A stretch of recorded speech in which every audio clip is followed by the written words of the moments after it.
Hello everybody, it's Wyvern here with another bit of Total War Warhammer 2 Quick Match gameplay.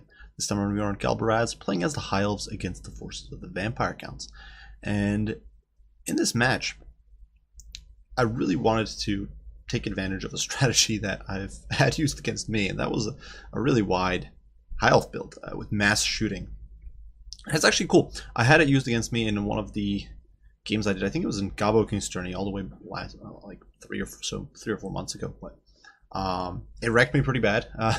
It's a build that caught me by surprise, and here we're gonna break it down and see how it works out against a Vampire Count build. So my lord here, I'm rolling with Techless, and I think Techless is basically mandatory for this build because he does give you access to the net. He also does give you access to Enfeebling Foe, which is nice. Most importantly, the net. And then he does give you regrowth and some buffs. So he does give you Kindle Flame, which actually synergizes really nicely with the Sisters of Avalorn will bring.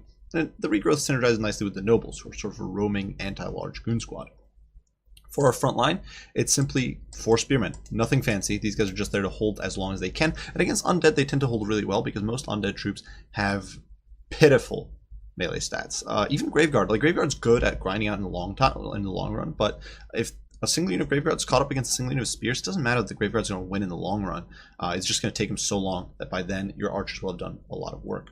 Now for our shooting, we do have 4 units of Lothran Seaguard, unshielded variant because you don't really need the shields, and although you do lose some melee defense, in my opinion, it's better to just go wide and get as many troops as you can. 3 units of Sisters of Avalorn scattered around to give us some AP sort of point defense. They also do fire damage and magic, which is great against the different sort of enemies you might face from the Vampire Counts. They've got ethereal units. They also do have access to units like the Claw of Nagash, which actually, in the case of the Claw of Nagash, its magic resist evens out the fire resist. But against the normal Mortis engine, you get a bonus. Against units with regen, you get a bonus, that sort of stuff. Then we do have normal archers as well as a unit of archers with light armor because we had a few points left over, providing some additional Dakka. And the idea with this build is that if my opponent hits me head on, we're going to be able to just bog him down and whittle him down with all the firepower raining in. And if my opponent goes in with large monsters, we shoot him down. If my opponent comes in with a Mortis engine, we can shoot it down. And the thing is, the Vampire Counts are kind of limited. They've got certain units they almost forced to bring because they have to be prepared for things like resistance stacking. They have to be prepared for things like mass sort of elite infantry, which is best countered with something like a Claw of Nagash, Mortis, big flyers like dragons and that sort of stuff, and those sorts of builds. So there's a lot that the Vampire Counts have to be prepared to counter. Now for my opponent here, he did decide to roll with Manny von Karstein. He is mounted here on his dragon. He's actually got a pretty stripped down lineup. He does, of course, have the Sword of Unholy Power. He's got Spirit Leech, Raised Dead, Invocation of the Heck, as well as Master of Black Arts. I can't even talk. But one of the cool things with our Mass Dakka build is that my opponent is not going to get much, if any, value out of Sword of Unholy Power because he's not going to be able to stay in place for long. And in fact, this dragon is not really going to be able to do very much. For the rest of my opponent's build, well, he got 2 Banshees, which is a bit of an interesting choice. They both do have Slippery. They used to be a really solid build choice against the High Elves because High Elves didn't really have much access to magic damage besides Techless with his Flaming Sword of Ruin. But now I don't think they're that good, especially against an Alariel Doombox. She gives magic damage to all the nearby troops, so they kind of don't do that well. But against my build, they'll be okay because I don't really have much to give my troops magic damage. I didn't actually bring Flaming Sword of Ruin, which is a bit of a mistake, perhaps, because that means my only damage here is Sister of Avalorn, who are not great at pinpointing Banshees. For the rest of my opponent's build, frontline of Skelly Warriors with a single unit of Graveguard anchoring in the center. These guys potentially could basically run up and destroy my entire Spearman front line over time, but it's going to take them a really long time. A single unit of Zombie Chaff in the back, a whole bunch of bats to compromise my backline, and then a single unit of Blood Knights to hopefully do some anti-large punching and some good damage to my backline troops. But hopefully, I'll be able to sort of shut down my opponent's harass, focus down the important single targets, and prevent his squishy backline from really, or the squishy front line, his low value front line, from really getting much value. Regardless, as we basically don't have, neither of us, neither me nor my opponent, really have anything to poke at the other with. We're basically just closing in. I did turn off fire at will initially, but I will be turning it on shortly for all the non-Sisters of Avalorn. Obviously, Sister of Avalorn ammunition, they've only got 22 rounds, which, well, it's not only, it's a decent amount of ammo, but you really don't want them wasting their shots. And so they're going to be off fire will. But all my archers and my Lothran Seaguard, they can fire whatever the hell they want. It really doesn't matter. they're basically going to be emptying their quivers into the Skeleton Warriors anyway, for most part. Perhaps removing the Claw of Nagash or the Bats later on, but they're not going. Them running out of ammo is not as much of a concern as the Sisters are. So regardless, you can see the hail of arrows coming in on Skellies, and actually, despite the shields, you know, it's doing some damage. They've only got 20 armor.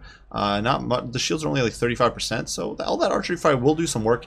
And anytime my opponent here is committing, but you can see the Lothran Seaguard were actually braced. Now, certainly they're going to take some damage here from the Blood Knights.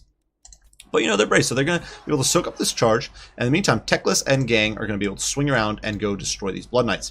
While my opponent is doing that, he does finally push in the Claw of Nagash, trying to whittle down this front line, not really having a target for it anyway, and we are immediately going to pound it with a crossfire from all 4 units of Sisters. And now my opponent is committing his best to try to shut the Sisters down, but we're going to stay in guard mode, and we are going to shoot these Felbats to death with all of this archery fire. And you can see all these units not compromised. And certainly my opponent could take Manfred and try to drop some zombies on some of my troops, but really, what can he do against this many Sisters? There's just so many Sister Avalorn here, hailing down fire on the Claw of Nagash and annihilating it. While in the meantime over here, the Blood Knights hit with an enfeebling foe now that it has expired, but they are getting dragged into the muck by the Nobles, by Teclis. Though Teclis, of course, not really the ideal situation for him, but what can you do?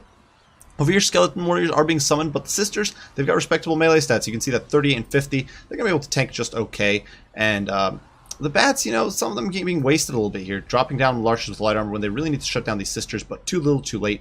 And my opponent has now lost the Claw of Nagash, so that is a huge win for me, and definitely things looking good. And in the meantime, Teclis over here is going to cast a regrowth on the Noble, which is really, really useful, getting that vigor back up. And now, as Manfred tries to do some work here, we are going to start whittling him down with a hail of fire, and he is not liking it one bit. All these Sisters in guard mode just pouring in fire. You can see these Felbats actually being removed by the crossfire we've got from our archers. And over here, unfortunately, our Sisters are getting caught out a little bit by these Skelly Warriors, and more importantly, the Graveguard. So we are shortly going to run away with him and pull in our Lothran Seaguard. And this is where having so much decent melee comes in. Sisters, not a dedicated melee unit, but 39 and 51 melee stats is ridiculous for a ranged unit. It's better than this Graveyard. 24 and 36 against 39 and 51. So they're going to be able to tank a little bit here and then extricate themselves before things go too south. And then the Lothran Seaguard is going to come in and help hold the line for them. In the meantime, Manny over here does try to bail out. We did hit him with an enfeebling foe. Bit of a waste there. I was hoping he would stay in the fight, but he does not. But he does, as he takes off, we get hit him with a net of Mintok. He's now hit by Kindle Flame, which also means that all the Sisters are doing more damage, and he is getting melted. You can see dropping down to 2200 HP and just falling apart. Unfortunately, over here, Teclis struggling. We hit him with a Potion of Troy, but he's definitely getting whittled down. My opponent focusing very heavily here with the Banshees, with the Blood Knights, with all those troops. But Manny not having the time of his life and just getting dumpstered by that constant hail. And he is forced to retreat, but by then it's too late. You can see his leadership tanking down to 60, and he's going to disintegrate here. Down to negative 60. So he falls apart, and there goes Manfred. In the meantime, over here, the Skelly boys, well, they're tying down the Sisters, but there's still 50 Sisters left. They're going to be able to disengage and sort of bail out of that pocket. And in the meantime, you know, these Graveguard getting whittled down by that constant fire. Sisters are now repositioned and raining death and destruction upon the Blood Knights, but unfortunately Teclis removed from play. He's only got 78 speed, so ironically here, he is very tired, and the Banshees are actually going to be able to chase him off the field, which really, really sucks. But at this stage of the game, it doesn't really matter. The Blood Knights are going to crumble. My opponent's front line, the units are on the timer here. The zombies, the Skellies, the Skeleton Warriors over there are all either destroyed at this point. Obviously, some misplay here on my opponent's part, getting blobbed up against all the Spearmen. Big mistake. You don't want this. You want your Skeleton Warriors getting the flank, if possible, coming around the side. Obviously, they're not fast, but still, you want that happening. And so that's a bit of a misplay, but nonetheless, my opponent's army at this point kind of disintegrating. He's going to be able to remove Teclis from play, which really does suck. The Sisters of Avalorn, they're trying to damage the Banshees, but at this point, my opponent has no healing because Manfred's dead. The Banshees are doing some work. Unfortunately, you can see the Sisters really wasting a lot of damage there. I really did need to get him a little closer to the fight here to start doing some more damage. And so we are actually going to start inching the Sisters forward a little bit, looking to get that point-blank fire into the Banshee here. But at this point, it's basically just whittling down my opponent's army. We still have a horde of archers. At this point, army losses are going to start kicking in. You can see Teclis there removed from play. Honestly, big misplay on my part. I should have extricated Teclis much sooner, but I simply left him in the blob. Honestly, I probably shouldn't have even pulled him in with the Nobles. It was just a lazy micro on my part, but it really doesn't matter at this stage. The Banshees are disintegrating. You can see the balance of power shifting more decisively in my favor by the minute.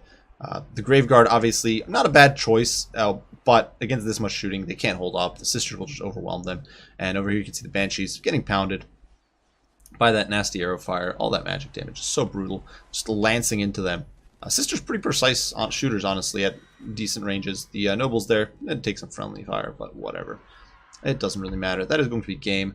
and the High Elves take it. So this build, really brutal, really efficient, I think. Now, obviously, you can say, well, Graveyard build, it would work. Well, yes, a Graveyard build would beat this. But if you're looking to run a competitive Vampire Count build, you need to go with some elite anti-lore. You really can't afford, I think, to bring a whole bunch of Graveguard. And you might be wondering why. Well, the thing is, the Graveguard's not, it's cheap, it's cost effective, but it's still expensive in when you also need to be bringing units like Terrorgeists or Blood Knights. Honestly, my opponent here did not have, in my opinion, enough anti-large to deal with and if had I gone with, say, a large build, had I, say, brought a bunch of dragons, which is a viable and strat you do sometimes see, if I'd gone with some heavy cap play, which you sometimes see as well, this isn't quite enough anti-large really to deal with it.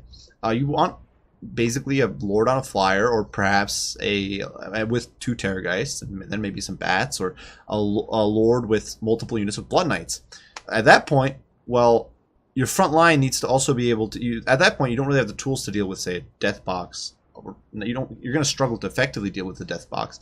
So your Phoenix Guard and Sword Masters and whatnot buffed by, especially Alarielle, of course, with her AoE physical resist. Graveguard won't be able to bust that, so you need to go with either Great Weapons, or you need to go with something like a Black Coach, or Wraiths aren't really good because of Alarielle's AoE, but there's either way, there's other options, but you basically can't really go with Mass Graveguard because you're not able to counter the other builds. So honestly, this build's fairly safe, and if your opponent does bring a bunch of Graveguard, you can still scatter. This army is very mobile in comparison to Undead. You can just scatter, tie units down with, say, single units of Spearmen initially, then the Lothran Seaguard as the match progresses, and rain hell on them with the Sisters of Avalorn. They will do so much damage, they will annihilate a unit like Stern's Men or Graveguard very, very efficiently. So definitely some brutal stuff. I do think this build is very potent. It's not necessarily an auto win. Certainly if you go with, I think, a mix of Heavy Cav and Black Coach and that sort of stuff, and don't really bother with Flying Lord. You just concede the sky.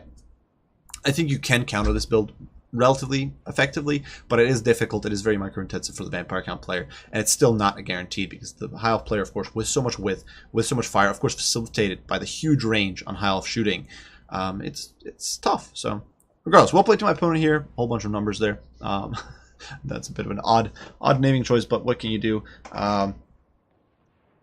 Well played. I do hope you guys enjoyed the video. Hope you found it entertaining and perhaps give you some ideas on how to approach this matchup from the High Elf perspective, or if you're playing as Vampire Counts, something to watch out for, because it is one of the builds that High Elves can bring that can really ruin your day. So regardless, I do hope you guys enjoyed. As usual, leave comments, criticism, all that stuff down below, and I will see you all in the next one. Wyvern out.